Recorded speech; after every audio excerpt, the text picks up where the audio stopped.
Colin, for the invitation and welcome everyone to our talk. I'm sharing the screen, so I'm not sure whether you can see the screen now. Yes. All right, so Gudrun, the floor is yours. Okay. Thank you, Colin, for the nice introduction. Arno from IESEG School of Management and myself from Ghent University, we have worked on a research project which investigates whether AI-generated faces are indeed effective to use in advertising. And more specific, we focus on whether similarity can be perceived as a double-edged sword. No surprise when I tell you that often human presentation is used in advertising. And according to the research domain, it's really effective thing to do because it draws our attention, it can make some connection, it can build credibility. But also research has shown that the presence of human faces in advertising can also sometimes be counterproductive. It depends on the context, such as, for example, the product type promoted. Now, speaking about contextual factors which can impact the productivity of using facial resemblances in advertising, lately we do see that often Gen AI is used as a new tool for advertisers in order to create artificial faces and use them in advertising. Think about, for example, the Vogue magazine, who uses artificial generated models. And more specific and relevant for our research is the use of, for example, Glance, in which you can upload a selfie of yourself, and then via AI, what is generated is an advertisement which makes actually a representation of you, but wearing the clothes which are promoted at that time. So we speak of a very highly hyper-personalized way of advertising here. And our question is this an effective thing to do, yes or no? And when we have a look at the literature, we do see an important and crucial concept, which is similarity. Also, our previous speaker, I did see some connections towards that. It is important to experience some similarity. It has some impact in how we make decisions. And more specific, we have the similar to me effect. The more resemblances we experience with another person, often the more we like that person, but also what the person is wearing or the decision that that other person is making. And so according to previous literature, similarity is a good thing to do. Also in advertising, and facial similarity with a spokesperson often increases advertising effectiveness.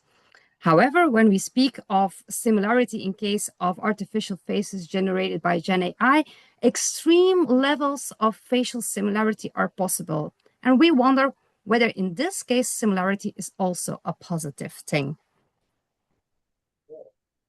And when we have a look towards the literature, we have some reasons to think that maybe it will be a little bit different, and maybe there will be a effect which we called the too similar to me effect. When we have a look at the literature, according to the uncanny valley theory, and when artificial representations, think about virtual influencers or robots, are highly realistic, often this can cause a feeling of discomfort, which actually makes us dislike that artificial representation. And likely, we expect that maybe that high facial similarity with the spokesperson can cause a similar feeling of discomfort and decreases as well at liking.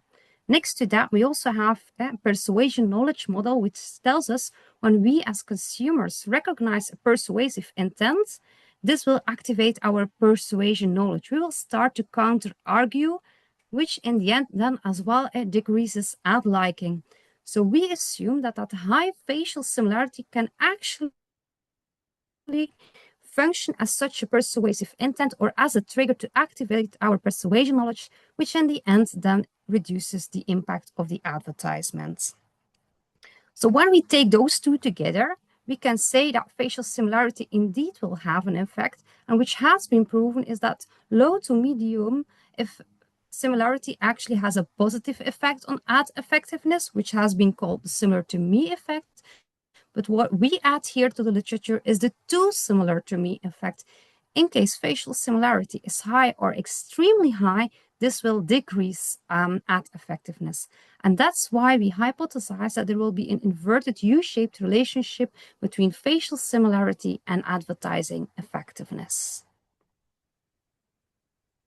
So I will be taking over from this point, and also I will be walking you through our research design, our results, and some implications of our study. So first, to test our hypothesis, we basically conducted two studies in which we investigated the effect of this face similarity on the advertisement effectiveness, which we measured by the purchase intention. In these studies, our respondents saw a unique advertisement for a fictitious insurance company, including an artificial generated face. We then calculated the facial similarity between, on the one hand, the person that saw the advertisement and the artificial generated face in the advertisement. We then measured basically the purchase intention of our respondents. We did this by comparing, or we calculated this facial similarity using the pre-trained FaceNet model to get the face embeddings of both the artificial generated face and the person that is viewing the advertisement. And we calculate the cosine distance to establish the similarity between the two faces. We did this in two studies. So we did first a study with 130 university students, and we also had a second study including 102 business school students that participated in that study. Now, looking at the results, both of our studies, they confirmed this hypothesized reversed U-shaped relationship that we derived from our literature review.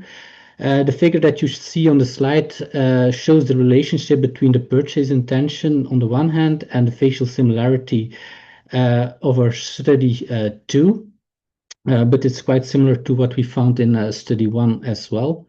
And what we can see in this slide is basically that in the lower levels of facial similarity, we basically see a positive effect of increasing similarity. So this we attribute to a similar to me effect.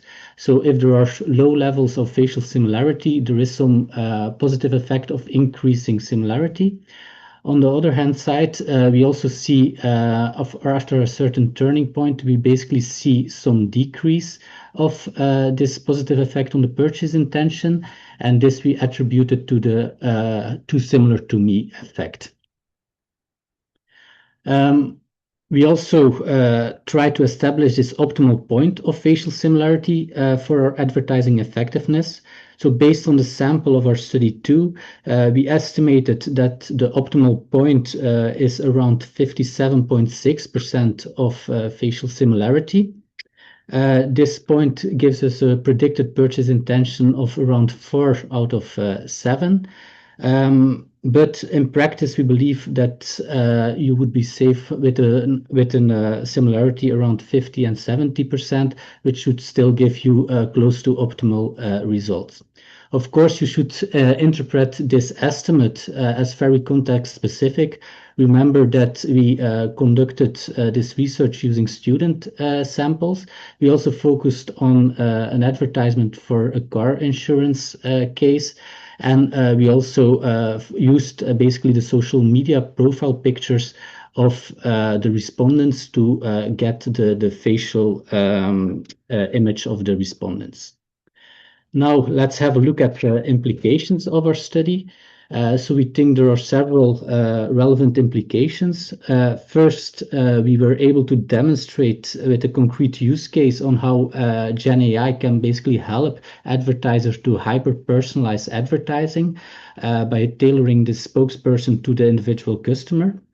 But in this regard, we think it's important to highlight that more similarity does not always lead to better results. So remember that we saw this reversed U-shape relationship, so that too little or too much similarity could basically backfire.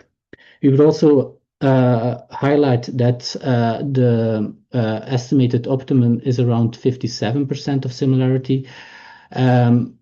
But of course, remember the limitations of our study. We also would like to highlight that we established an automated way to assess these similarities. So we basically use a pre-trained model, and we use phase embedding. So all of this can be automated. So it can also be used in practice to get these phase embeddings. So it does not require any human annotation.